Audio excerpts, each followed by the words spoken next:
pernah kuliah di Sekolah Teologi Alkitab yang ada di Manado. Jadi waktu itu saya diutus ke Tahuna untuk sebagai vikaris. Kalau saya berdiri atas mimbar mengajar kepada jemaat-jemaat, bagaimana dengan kehidupan rumah tangga saya yang sudah tidak harmonis lagi.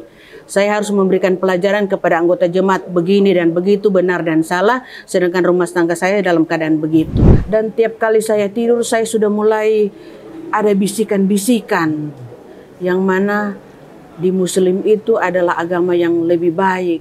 Suatu ketika saya sementara sholat, anak-anak saya berkata, kenapa mama hampir 2 jam masih ada dalam kamar sementara sholat. Jadi mereka, orang Manado bilang, hobah, lihat-lihat. Waktu itu juga saya dalam keadaan sadar dan tidak sadar, saya sudah ada di tengah-tengah Mekah. Dan ada suara yang datang, dia berkata bahwa kamu berpakaian tetapi kamu telanjang. Jadi mulai saat ini kamu harus menutupi diri kamu dari kepala sampai ke telapak kaki.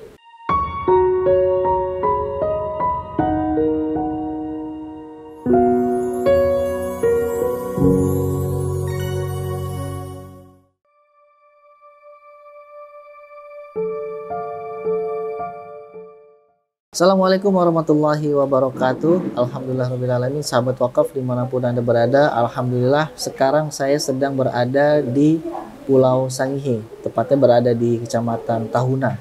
Insya Allah tempatnya cukup jauh ya dari Jakarta, dan seberang dikit sudah mendekati negara lain, yaitu negara Filipina. Dan alhamdulillah kita bisa bersilaturahmi di sini bersama teman-teman dari Mu'alaf Hagia Sophia. Dan kita akan ngobrol dengan Ibu Siska. Beliau adalah aktivis di lembaga Hagia Sophia, Mu'alaf Center Hagia Sophia, dan insya Allah kita akan dapatkan banyak cerita menarik, inspiratif dan motivatif yang akan bisa jadikan pelajaran untuk kita, dijadikan motivasi buat kita untuk bisa lebih giat lagi kita mendakwahkan Islam ini. Karena kita jangan sampai kalah, fastabiqul khairat dengan saudara kita yang mu'alaf. Jangan sampai kita kalah ibadahnya, jangan sampai kita kalah dakwahnya ya, Masya Allah. Kita bersama Ibu Siska. Assalamualaikum Ibu Siska. Waalaikumsalam warahmatullahi wabarakatuh. Sehat Ibu ya? Alhamdulillah sehat. Ibu kegiatan apa sekarang Bu? Saya sekarang sebagai Ketua MCN Hagia Sophia Ranting Manente, sekaligus pengurus MCN Hagia Sophia Kabupaten. Masya Allah, luar biasa. Ibu, kalau boleh tahu waktu itu mu'alafnya atau syahadatnya itu di mana? Dulu waktu saya sudah menikah punya anak, dengan berbagai masalah dan problema yang saya hadapi, sementara waktu itu saya dalam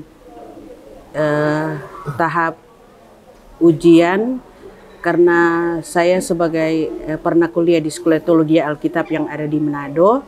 Jadi waktu itu saya diutus ke Tahuna untuk sebagai vikaris. Apa itu vikaris? Vikaris itu membantu pendeta yang ada di salah satu gereja. Jadi setelah itu saya sebenarnya hanya 6 bulan praktek, hanya sebagai 6 bulan di Kolongan Akembawi, Gereja Betel Kolongan Akembawi. Cuma pada waktu itu karena Gereja Betel Kolongan Akembawi sementara membangun, jadi pendeta yang ada di tempat itu pergi ke Jakarta untuk mencari dana. Dan waktu itu saya yang membantu pendeta itu. Tetapi karena ya alhamdulillah mungkin jemaat di sana senang dengan saya, sampai saya ditahan selama 2 tahun. Bukan cuma 6 bulan tapi 6 tahun. Jadi dosen yang ada di Manado mengiyakan untuk saya ada 2 tahun di Kolongan Akembawi. Nah, terus pada waktu itu sementara gereja membangun, di tangan saya membayar anggota yang bekerja, pekerja-pekerja, saya yang tanggung jawab di situ. Tapi pada waktu itu setelah 2 tahun saya sudah harus ditarik lagi ke universitas yang ada di Manado. Setelah itu mereka katakan kalau wisuda saya ditempatkan lagi di Sangir. Jadi setelah wisuda saya kembali ditempatkan di Sangir di Kolongan Akembawi tapi berpindah-pindah di Tabukan Utara, di Manganito Selatan, pernah juga di Talaut dan Siau Tagulandang. Terus dalam perjalanan pelayanan itu, suatu hari saya belajar di sekolah minggu yang ada di Gereja Betel, Jalan Mahena, Tahuna. Terus ada anak kecil yang suka sekali dengan saya. Nah, dia suka sekali karena waktu itu ibunya sudah meninggal. Anak itu baru umur 1 tahun 2 bulan. Setelah itu dia suka sekali dengan saya. Kalau saya pulang ke Kolongan, dia suruh ayahnya untuk ikut ke sana. Jadi pada waktu itu sekitar 3 bulan berjalan, anak itu terus dengan saya. Jadi pendeta pembina saya katakan bahwa kalau begitu kamu menikah saja dengan papanya yang ibunya sudah meninggal. Tapi waktu itu orang tua saya tidak menyetujui karena katanya kenapa harus kawin dengan seorang duda, apa enggak ada yang lain. Tapi karena saya sudah dekat dengan anak itu, ya katakanlah terpaksa. Waktu saya pulang ke Manado 2 bulan, anak itu masuk rumah sakit selama 2 minggu di ICU, tidak sadar-sadar diri. Waktu saya kembali ke Tahuna, anak itu seperti tidak sakit, langsung bangun memeluk saya. Jadi cuma sekitar 2 minggu saya sudah harus dikawinkan dengan bapaknya. Jadi katakanlah tidak ada acara pacar-pacaran atau tunangan, tidak ada. Ya mungkin karena situasinya begitu, tidak ada acara pacaran itu. Jadi dalam keluarga itu seperti tidak ada pengenalan satu dengan yang lain, watak atau apa.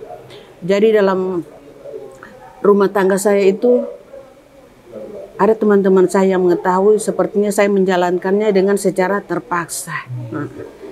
Tapi alhamdulillah saya dikaruniakan 2 orang anak. Anak baru umur 6 tahun dan 3 tahun sudah saya urus sendiri. Bapaknya kesana kemari karena dia seorang politik. Kesana kemari dengan hidupnya yang enak, pokoknya hidup bebas seperti tidak ada tanggung jawab. Jadi anak itu baru umur 3 tahun 6 tahun saya yang urus sendiri dengan bekerja di salah satu ada di Dinasti, ada di Mandala. Nah, karena saya sudah tidak mengharapkan lagi suami untuk mengurus karena memang tidak ada kemauan untuk mengurus rumah tangga lagi. Nah, tapi karena pada waktu itu orang tuanya adalah seorang pendeta dua-dua, bapak dan ibu, jadi saya masih menghormati kedua orang tuanya walaupun sudah satu rumah tapi sudah bisa ranjang. Nah, demikian saya jalankan beberapa tahun sampai anak saya SMP dan SMA, saya urus sendiri sampai lulus SMA. Dan di situ saya katakan kepada suami saya, kalau kehidupan kita tetap begini-begini terus, saya akan mau pisah dan saya akan mau pulang kampung. Tapi pada waktu itu saya menjalankannya dengan penuh kesabaran. Saya hanya berdoa, kalau memang Tuhan menghendaki saya ada di Tahuna, tolong tunjukkan jalan keluar yang terbaik kepada saya. Karena terus terang orang tua dan keluarga saya tidak mengetahui kehidupan rumah tangga saya kalau begini. Mereka tahu saya di sini ada dalam pelayanan di gereja. Pada waktu itu sementara saya bekerja di Dinasti, orang tua saya tidak tahu. Tetapi saya sudah mengirimkan surat ke pusat untuk saya mengundurkan diri karena kalau saya berdiri di atas mimbar mengajar kepada jemaat-jemaat, bagaimana dengan kehidupan rumah tangga saya yang sudah tidak harmonis lagi. Saya harus memberikan pelajaran kepada anggota jemaat begini dan begitu, benar dan salah, sedangkan rumah tangga saya dalam keadaan begitu. Akhirnya saya putuskan untuk tidak lagi berdiri di mimbar, untuk tidak lagi terjun dalam pelayanan. Pokoknya saya sudah bekerja, yang penting menghasilkan uang yang halal, saya mengurus anak-anak saya. Dan suatu ketika saya sudah ada keinginan untuk berteman dengan orang-orang Muslim. Orang-orang Muslim. Jadi suatu ketika karena pergumulan yang luar biasa, hampir sudah tidak saya tahan lagi, saya pergi ke teman-teman yang ada di Tidore, kadang-kadang yang ada di Pananikeng. Di situ mereka memberikan saya dorongan-dorongan begini-begini, punya pembelajaran secara Islam. Tetapi kalau di teman-teman saya yang dulunya seperti sudah menginjak saya, jadi pikiran saya sudah jatuh tertimpa tangga lagi. Jadi saya cuma berpikir saya mau mau berdoa bagaimana lagi? Mau berdoa bagaimana lagi? Suatu ketika ada orang-orang yang khususnya laki-laki yang sudah mengetahui kehidupan rumah tangga, ada yang sudah mulai mendekati saya, katakan mau suka sama saya, tapi anak-anak saya tidak mau. Tapi suatu ketika ada seorang lelaki yang ingin mendekati saya dan anak-anak saya suka. Terus pada waktu itu, dalam kegiatan sehari-hari saya sudah sepertinya tidak ada keinginan untuk berteman dengan teman-teman saya yang dulu.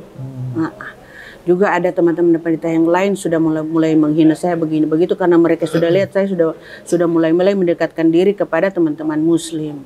Tapi karena saya merasa enak, merasa nyaman dengan mereka, jadi saya pikir saya jalani kehidupan saya demikian. Terus suatu ketika saya mendengar ada salah satu orang ibu berkata bahwa di Muslim begini, coba saja dulu. Mulai dari itu saya sudah mulai berteman dengan beliau dan pergi ke masjid, sholat secara sembunyi-sembunyi. Dan alhamdulillah pada waktu itu bulan puasa. Bulan puasa, jadi tiap sudah buka puasa, dia sudah kasih saya alat sholat seperti cipu dan sejadah. Jadi saya kalau mau turun dari rumah saya sudah bungkus dengan tas kresek untuk isi di bagasi motor, dan saya mencari masjid-masjid yang aman yang tidak dilihat oleh keluarga saya, keluarga suami saya. Tapi bagaimanapun kalau persoalan disimpan, bagaimanapun satu ketika akan tercium juga, akan terbuka juga.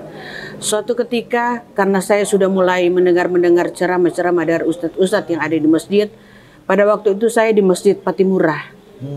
Masjid Patimura karena saya pikir di situ agak aman. Saya sudah mendengar ceramah-ceramah dan tiap kali saya tidur saya sudah mulai ada bisikan-bisikan yang mana di Muslim itu adalah agama yang lebih baik. Tapi saya tidak mau mendapat atau cuma mau ikut-ikutan dengan orang-orang yang lain. Waktu itu saya katakan di dalam hati saya, mau berdoa kepada Tuhan yang mana saya sekarang. Karena dulunya saya di agama ini, tapi sekarang saya kayaknya sudah mulai tertarik dengan dengar-dengar cerita-cerita dari teman-teman soal agama. Suatu ketika ada teman saya bilang, di Muslim ada bentuk mualaf. Mualaf itu maksudnya orang dari agama yang lain mau masuk Muslim itu ada pembentukan mualaf. Saya bilang nanti saya mau coba. Saya coba dan karena waktu itu saya katakan kepada teman-teman, kalau mau masuk Islam bagaimana caranya? Dia bilang harus mau dikasih mandi dulu. Waktu itu saya bilang tunggu, cari waktu. Beberapa bulan kemudian saya kayaknya sudah mulai punya keinginan yang tinggi untuk masuk Muslim. Jadi saya hubungi teman saya yang ada di Tidore, saya bilang kasih mandi saya, supaya maksudnya saya berdoa tidak mau berdoa ke Tuhan yang mana sebenarnya saya. Jadi saya ambil keputusan untuk langsung dikasih mandi. Saya kasih mandi itu masih secara sembunyi-sembunyi. Saya dikasih mandi di Kecamatan Kendah. Tapi waktu itu ada salah satu keluarga saya melihat. Dia tanya kepada tuan rumah, kenapa ibu itu pergi ke rumah kamu? Langsung ibu situ bilang, oh dia masuk Muslim, jadi dia dikasih mandi. Langsung heboh. Waktu itu saya masih tinggal di Bunga Lawang. Langsung heboh, semua keluarga datang ke saya bicara begini-begini. Beberapa hari kemudian saya dipanggil di kantor lurah, dipanggil di kantor camat dan di kantor polisi. Mereka katakan ada laporan dari keluarga yang mana kamu harus dilaporkan karena katanya sudah masuk Islam. Saya bilang, Pak, saya kan tidak berbuat kejahatan, saya tidak mencuri, saya tidak merampok, saya tidak membunuh, karena saya ada hak asasi manusia. Saya cuma pindah agama, bukan berbuat kejahatan. Kemudian saya kembali dipanggil di kantor camat dengan pertanyaan yang begitu lagi. Kemudian di kantor polisi lagi di Polres. Nah, setelah itu pokoknya saya karena tidak ada orang yang mendampingi saya secara itu, saya hanya sendiri. Saya tidak ngomong kepada siapa-siapa. Ya, kalau di kantor polisi kan kayaknya biar ndak berbuat kejahatan, tapi kalau sudah dipanggil begitu, so orang Manado bilang so tetapore. Tapi saya ketakutan ya. Ketakutan. Tapi saya tahu saya ndak akan dipenjara karena saya tidak berbuat kejahatan. Saya tahu dalam Undang-Undang Dasar 45 ada hak asasi manusia untuk memilih agama masing-masing. Jadi saya katakan, Pak, di mana letak kesalahan saya kalau saya harus mau dipenjara? Oh, katanya kamu sudah menikah, masih karena mereka sudah dengar-dengar sudah ada laki-laki yang mendekati saya. Saya bilang saya punya anak 2 dan saya mau mencari laki-laki yang mau dapat membantu saya karena saya sudah terlalu capek sebagai seorang ibu harus mengurus 2 anak, tidak dibantu oleh keluarga. Jadi saya bilang saya mau mencari laki-laki yang dapat membantu saya. Dan mereka katakan, oh kan tidak boleh cerai. Saya bilang memang tidak boleh cerai kalau agama sebelah bilang hanya maut yang dapat memisahkan. Tapi kalau sudah dalam keadaan begini suami tidak dapat membantu saya, dia juga sudah kesana kemari dengan perempuan lain, jadi saya harus mau bagaimana? Nah, saya mengambil keputusan untuk menikah dengan salah satu orang laki-laki yang berasal dari Gorontalo tapi sudah lama di Tahuna. Dia juga mengurus dan anak-anak saya juga menyenangi dia. Jadi waktu itu teman-teman yang ada di sini mengetahui suami saya yang pertama sekarang ini sudah dalam keadaan yang stres. Sudah dalam keadaan stres karena, tapi saya pikir bukan karena perceraian, karena memang mereka bersaudara ada beberapa yang begitu, mungkin turun atau gimana saya tidak tahu, tapi saya sekarang sudah dalam keadaan begitu. Tapi alhamdulillah anak-anak saya mendukung saya masuk Islam, mereka tidak marah. Pokoknya di dalam masuk Islam banyak sekali tantangan, persoalan, masalah yang saya hadapi. Tapi saya tetap bertekad, sekali saya sudah masuk Muslim, saya tetap masuk Muslim. Saya tidak akan berhenti lagi. Dan suatu ketika karena saya sudah mulai belajar sholat, saya sudah beli buku soal agama Islam seperti fikih wanita dan tuntunan sholat. Saya sudah mulai saya belajar sholat.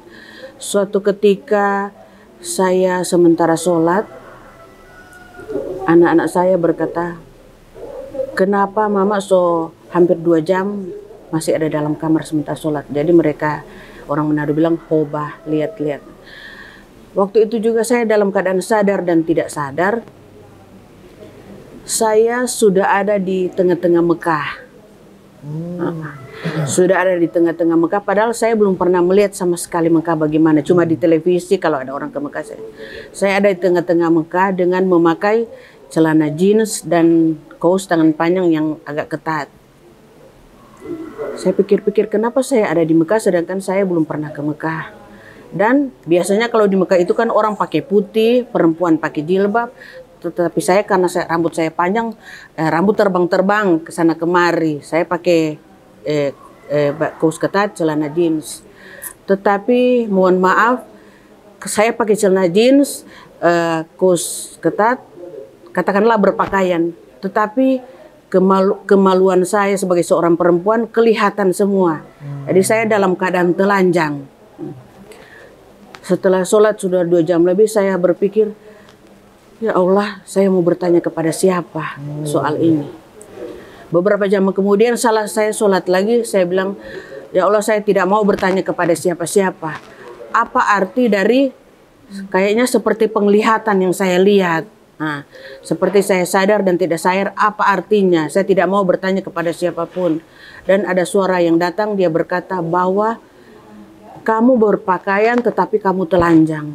Jadi mulai saat ini kamu harus menutupi diri kamu dari kepala sampai ke telapak kaki. Jadi begitu. Terus di hadapan saya terpampang seorang perempuan yang menutupi pakai kerudung, pakai pokoknya baju panjang begitu. Jadi itu artinya saya berpikir bahwa saya sudah harus menutupi aurat saya dari kepala sampai kaki. Dan di saat saya memakai jilbab itu pun banyak sekali masalah dan tantangan yang saya harus hadapi. Kalau di atas motor ada teman-teman yang bicara, ada pocong yang lewat.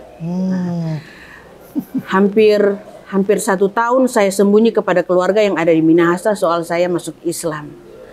Tetapi suatu ketika waktu hari raya, saya siapkan menu dan saya duduk di meja menu. Ada menu itu dia, dan anak saya yang perempuan foto.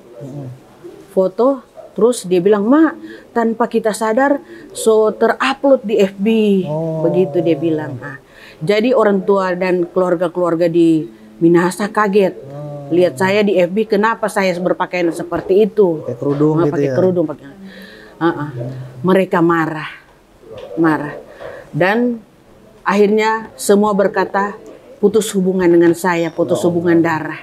Semua adik saya yang ada di Surabaya berkata begitu, adik saya yang ada di Jakarta dan yang ada di Hong Kong, semua memutuskan hubungan dengan saya. Mereka marah, segala perkataan kotor dari A sampai Z mereka lontarkan kepada saya. Tapi alhamdulillah saya tidak ada satu kata pun yang marah kepada mereka. Saya hanya berkata, "Ya Allah, Engkau yang sudah memanggil saya, Engkau yang sudah memilih saya, Engkau yang akan menjaga saya, melindungi saya, menguatkan saya, memampukan saya." Dan alhamdulillah sampai saat ini saya tetap kuat walaupun banyak tantangan. Dan kalau beberapa tahun yang lalu orang tua saya meninggal. Sudah beberapa kali duka di kampung di Minahasa, saya terus disuruh pulang. Waktu itu ada orang tua saya meninggal, ada acara di sini. Pas ada pertemuan lagi di sini, wawancara dengan RRI. Saya sudah telepon harus pulang ke kampung karena orang tua meninggal. Tapi dengan satu syarat, saya pulang ke kampung harus memakai pakaian seperti dulu, melepaskan jilbab. Dan saya katakan, walaupun keluarga membenci saya tidak akan melepaskan jilbab saya. Karena kalau saya di pikiran saya pikir nanti mungkin masih di kapal saya sudah dipanggil oleh Allah karena saya sudah melanggar janji saya bahwa saya tidak akan melepaskan. Makanya alhamdulillah walaupun di dalam rumah saya tetap menutupi aurat saya, nanti di dalam kamar saya tidak. Teman-teman yang lain tahu, ibu-ibu ketua mualaf Ayah Sofia juga tahu saya kalau di mana-mana saya tidak pernah sekalipun melepaskan. Karena itu saya pikir bukan manusia yang memerintahkan saya untuk menutup aurat, tapi Allah Subhanahu wa Ta'ala. Makanya saya tetap berprinsip apapun yang terjadi, saya senang, saya susah, saya tetap di Muslim dan tetap akan menuruti sunnah-sunnahnya Allah. Alhamdulillah sampai saat ini walaupun masih banyak sekali persoalan dan tantangan yang saya hadapi, saya tetap maju. Masya Allah, luar biasa semangatnya ya. Tapi Ibu kalau boleh tahu nih Bu, waktu itu waktu masih non Muslim ya, itu Ibu aktif di gereja Bu? Bukan lagi aktif, sangat aktif. Karena saya kalau ada pendeta-pendeta seperti Yakob Hawaii datang ke Tahuna, MC-nya saya di lapangan-lapangan.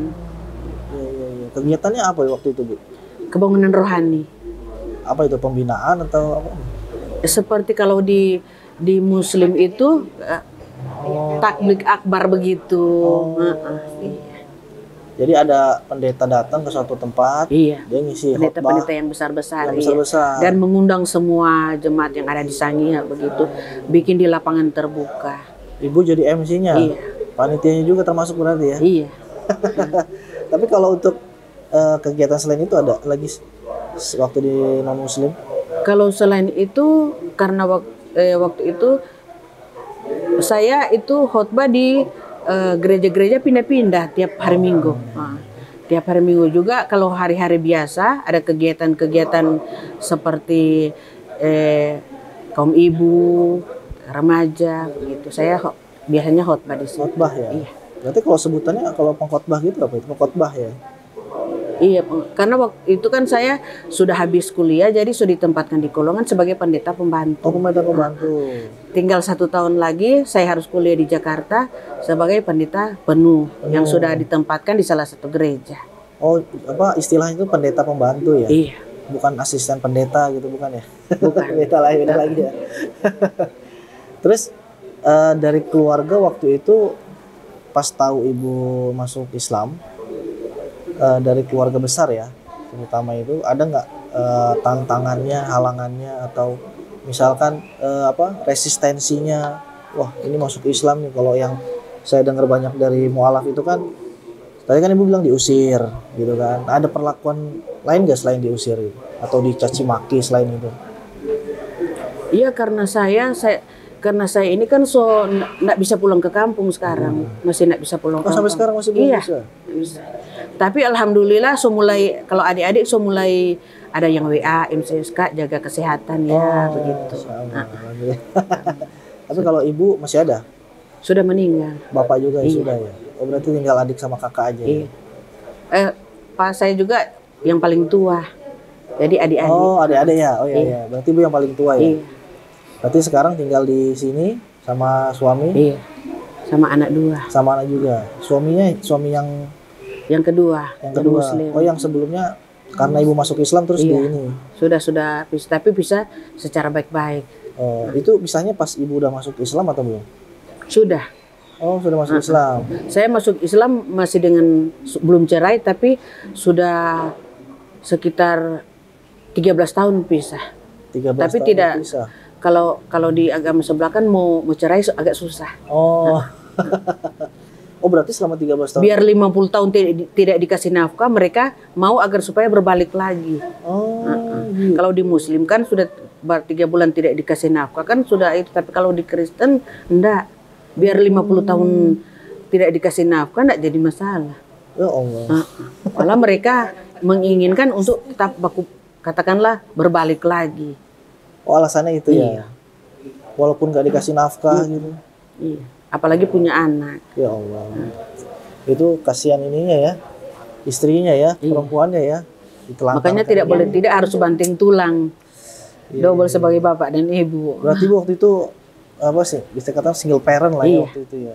Kerja sendiri ngasuh anak 2 sendiri gitu. Nah, ibu sekarang nyesel nggak sih masuk Islam? Kan udah banyak. Sama sekali tidak. Kenapa, Bu? Kok bisa ngomong begitu? Jadi ya ibu ketua mualaf saya ini paling tahu.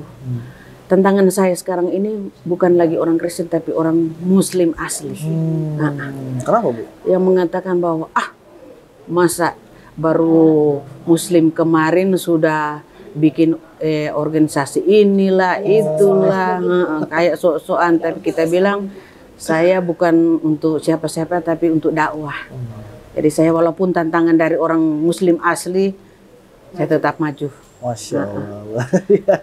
Tapi memang dari kecil sama orang tua ibu itu didedikasikan atau diproyeksikan untuk jadi pendeta ya dari kecil itu. Iya, karena orang tua saya memang penatua di gereja itu. Apa tadi? Penatua. Penatua itu apa? Pendeta, bukan? Bukan, pimpinan di salah satu jemaat situ. Oh, petua di jemaat itu. Di gereja itu. Apa tadi nama gerejanya? Gereja Penatua. Iya. Sebutannya Penatua untuk orang tuanya, karena beliau itu salah satu tokoh agama yang ada di gereja itu. Ini tokoh agama ya? Iya, tokoh agama kalau Muslim. Ya, berarti Penatua. Ayah ya? Iya. Ayahnya Ibu Siska itu Penatua atau tokoh agama lah ya di gereja itu.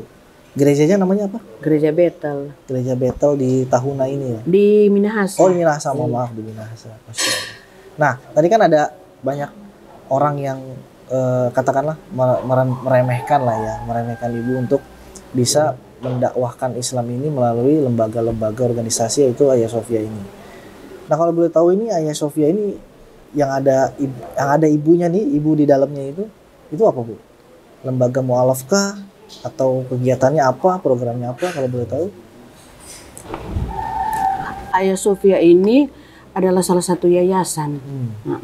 Jadi kita sebagai ibu-ibu mualaf di bawah naungan Hagia Sophia, organisasi Hagia Sophia. Jadi untuk program kami memberantas buta huruf Al-Quran. Ya terus terang saya sekarang ini walaupun sudah sebagai ketua Hagia Sophia yang ada di Manente dan pengurus kabupaten, saya masih sambung-sambung huruf, Pak. Iya. Masya Allah. Tapi alhamdulillah tetap akan belajar. Betul. Berarti fokusnya adalah pemberantas buta huruf Al-Quran ya, buta huruf atau buta aksara Al-Quran ya. Nah berarti ibu ini ada berapa ininya mu'alafnya yang di bawah ibu nih yang dibina? Oh, kalau saya 36. 36. Kalau total yang Hagia Sophia di sini ada berapa mu'alafnya? Kalau di Sangihe ini, Iya. di Sangihe 300 lebih, hampir 400. Iya. Itu yang istiqomah. Istiqomah? Iya. Artinya istiqomah itu sering ikut Tetap kegiatan? iya, Ya? ikut kegiatan. Iya. Waktu itu kan BWA itu pernah kirim Al-Quran untuk teman-teman Hagia Sophia. Nah waktu itu katanya kan kurang ya Al-Qurannya ya. Itu gimana Bu kurangnya Bu maksudnya? Kurangnya ya kami menerima apa yang dikasih. Jadi saya katakan kepada anggota saya bersabar.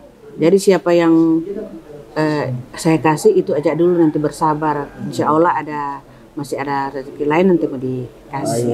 Iya. Nah insya Allah nih kita datang ke sini bawa banyak Quran Bu. Buat teman-teman Hagia Sophia, buat anggotanya semuanya, juga buat masyarakat Muslim yang ada di sini. Ya.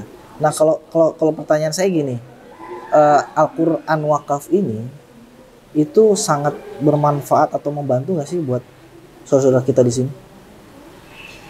Sangat membantu sekali, Ustaz. Soalnya kalau mau dibelikan harganya ya cukup lumayan mahal. Kalau beli di mana? Kalau beli biasanya ada di toko buku. Toko buku.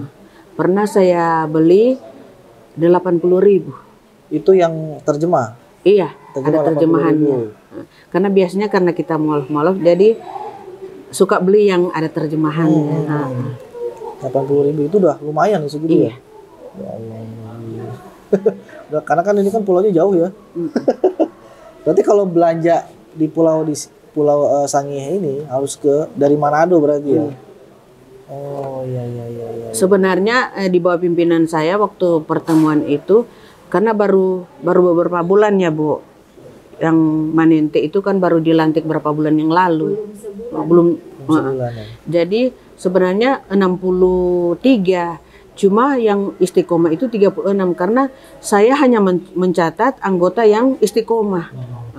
Yang tidak istiqomah, soalnya kalau ada bantuan dari mana-mana mereka mintakan data yang istiqomah. Jadi saya bilang mohon maaf, kami mencatat mualaf-mualaf yang memberikan bantuan kepada mualaf yang memang tercatat. Tercatat ya, Masya Allah. Jadi kalau mau kasih Al-Quran yang mereka tidak kadang-kadang datang belajar mengaji kan untuk apa sebenarnya? Betul itu dia. Itu dia. Cuma hanya tersimpan di rumah. Ibu belum cerita yang terkait dengan keaktifan ibu menjadi seorang misionaris.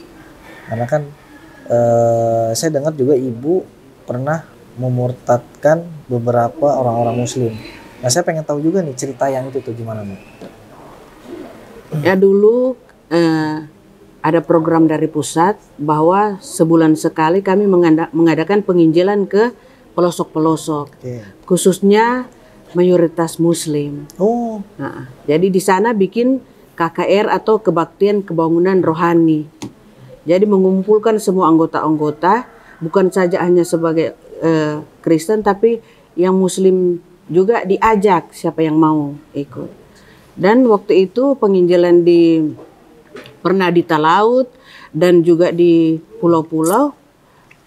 Ada yang seorang perempuan pakai jilbab, sementara pendeta khotbah, dia datang bersujud di depan pendeta untuk minta memasuk Kristen. Karena memang program kami dulunya begitu. Memang sengaja di tempat-tempat Muslim ya, yang mayoritas Muslim. Iya. Supaya yang Muslim masuk Kristen. Masuk Kristen. Iya. Itu sasarannya itu apakah dia yang mohon maaf ekonominya lemah atau gimana? Yang paling empuk, sasaran empuknya? Iya memang kalau yang katakanlah orang susah ditanggung oleh pimpinan pusat. Ya memang kami sudah berpikir bahwa paling kalau sudah masuk Kristen kan paling akan diusir dari keluarga, tidak akan, pokoknya diambil segala bantuan-bantuan apa tidak lagi dilakukan. Jadi menjadi program untuk pengurus pusat yang akan membantu, menyediakan tempatnya, memberi pakaiannya, mengganti pakaiannya. Nah, ada berapa orang yang ibu murtadkan waktu itu? Kalau waktu itu karena penginjilan ya sekitar 2 tahun lebih, kalau seingat saya ada 10 lebih. 10 orang? 10 orang lebih. Ya Allah. Nah, setelah masuk Islam, ibu merasa ini gak sih? Menyesal gak sih waktu itu kayak gitu? Ya memang pertanyaan itu seringkali saya dengar. Juga ada beberapa teman-teman yang dulunya mualaf, karena suaminya meninggal, dia suka kembali ke Kristen dan dia sering bertanya kepada saya, Bu, kalau menurut ibu yang lebih rasa tenang di mana? Kita bilang, ya kalau kita sekarang ini bukan cuma tenang, tapi Pak sangat tenang sekali untuk sekarang ini. Nah, tapi alhamdulillah mungkin dia mulai berpikir untuk tidak akan kembali lagi walaupun suaminya sudah tidak ada. Tapi saya tetap memberikan support kepada dia agar supaya tetap berpegang kepada akidah yang sudah engkau pegang sekarang. Ya. Nah, kemudian sekarang kegiatan ibu bersama Ayah Sofia ya? Iya. Nah, kegiatan ibu sama Ayah Sofia itu kan berarti kan kebalikan dari yang agama sebelumnya kan, yaitu mengislamkan orang-orang. Nah, itu udah ada yang ibu syahadatkan atau islamkan belum? Kalau sudah syahadatkan sudah, karena alhamdulillah saya termasuk pengurus untuk mensyahadatkan. Jadi kalau sampai saat ini sudah 32 orang. 32. Iya. Masya Allah. Terus ibu kan dulu kan katanya guru sekolah minggu ya? Iya. Dan alhamdulillah waktu saya terpilih sebagai ketua MCN Ayah Sofia Manente, tanpa saya sadari, karena dulu kan mereka masih anak-anak sekolah minggu. Ya. Setelah ada perekrutan untuk mualaf, mau adakan pembentukan, saya lihat-lihat sepertinya ada beberapa yang saya kenal. Saya kenal. Jadi setelah ngomong-ngomong, ternyata mereka itu dulu anak-anak sekolah minggu saya. Oh gitu. Ada berapa orang Bu? 4 orang. 4 orang? Iya. Sekarang sudah menjadi anggota MCN Ayah Sofia Ranting Manente. Masya Allah. Kadang-kadang juga karena mungkin tidak sadar kalau mau panggil saya, kadang-kadang mesti Encik Siska, masih panggil Encik karena pengaruh sekolah minggu dulu. Iya. Jadi saya bilang sekarang sudah dihapuskan Jo. Iya. Karena tidak seperti dulu lagi. Nah, sekarang rencana ibu sama keislaman ibu dengan teman-teman mualaf Ayah Sofia ini apa nih? Ya insya Allah tetap diberikan kekuatan dan kesehatan dan tetap dimampukan untuk mengislamkan teman-teman yang masih di agama seberang agar supaya memilih bahwa agama Islam itu adalah agama yang benar dan yang paling baik. Yang paling baik. Iya. Berarti Islam itu adalah agama yang benar. Tidak pakai paling atau ter ya. Karena kalau paling sama ter itu berarti ada yang benar yang lainnya. Nah, satu-satunya yang benar itu Islam. Sekarang ibu yakin banget ya sama Islam? Sangat yakin. Berarti ibu baru 2 tahun? 2 tahun lebih. 2 tahun lebih masuk Islam. Iya. Dan sekarang adik-adik masih Nasrani masih? Iya. Masih Nasrani ya. Ada keinginan untuk ini dakwah ke keluarga? Ya insya Allah. Tapi kalau mereka masih bilang itu datang ke kampung untuk pakai lepas jilbab masih, tapi tetap berdoa supaya saya yakin Allah akan membuka hati mereka untuk tidak memaksakan saya untuk melepaskan. Kalau untuk Ayah Sofia sendiri ini kan kegiatan itu kan memberantas buta aksara Al-Quran dan juga mendakwahkan ajaran Islam ya kan. Nah ini udah kerjasama sama siapa aja Bu? Sudah kerjasama sama Ustadz Fahrudin yang dari Makassar, pembelajaran metode di Rosa. Dan juga dengan BWA. BWA ya? Insya Allah dengan BWA. Insya Allah ya. Karena kan BWA kan punya menghimpun wakaf Al-Quran, teman-teman Ayah Sofia yang mengajarkan atau menyebarkan Al-Quran di sini, daerah Tahuna gitu kan. Insya Allah luar biasa. Saya sangat mengapresiasi teman-teman Ayah Sofia yang istiqomah dan mau untuk bersusah payah, rela berkorban untuk menjadi kepanjang tanganan saudara-saudara kita yang ada di kota-kota besar. Karena kan kalau bahasa gampangnya, yang di kota-kota besar yang punya dana, kemudian disalurkan ke sini dananya, nah kemudian dananya dipakai untuk dakwah di sini. Saya apresiasi setinggi-tingginya untuk teman-teman Sofia. Mudah-mudahan kita bisa terus berkolaborasi untuk bisa mendakwahkan Islam biar lebih luas lagi. Insya Allah. Insya Allah ya. Terima kasih Ibu Siska. Mudah-mudahan Ibu diistiqomahkan selalu ya dalam Islam. Mudah-mudahan anaknya menjadi anak-anak yang soleh. Amin. Oh, putra atau putri? Putra dan putri. Oh, soleh dan soleha. Amin. Dan suaminya juga bisa membimbing Ibu Siska ke jalan Allah ini dengan lebih baik lagi. Terima kasih. Baik sahabat wakaf semuanya, alhamdulillah tadi bersama Ibu Siska dan dari Ayah Sofia kita dapat banyak pelajaran, dapat banyak ilmu ya di tahun ini, karena saya sebenarnya ingin lama-lama di sini, gitu kan? Karena saya ingin eksplor lagi teman-teman mualaf kita di sini yang akan kita gali kisahnya untuk kita jadikan motivasi kita untuk mendakwahkan Islam. Untuk teman-teman semua sahabat wakaf, jika konten ini bermanfaat silahkan like, comment, share, dan subscribe. Dan jangan lupa tetap semangat dan tetap istiqomah. Terima kasih. Assalamualaikum warahmatullahi wabarakatuh.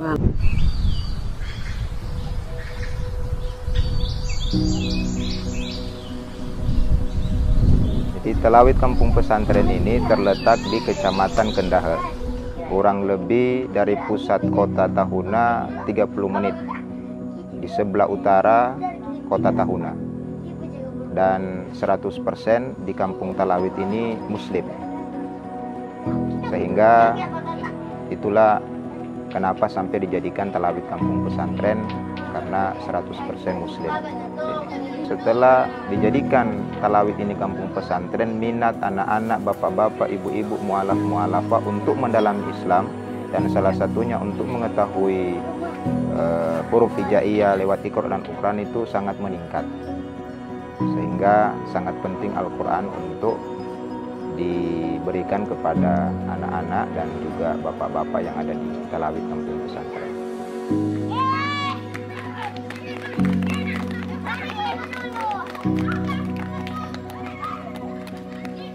Itu 1 bulan sudah ada 5 yang robek, karena memang anak-anak.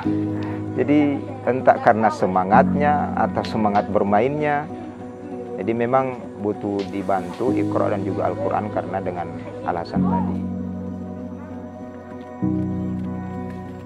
Jadi harapan kami ke depan dari Badan Wakaf Al-Quran bisa memberikan Al-Quran kembali untuk taman pengajian di Talawid kampung pesantren.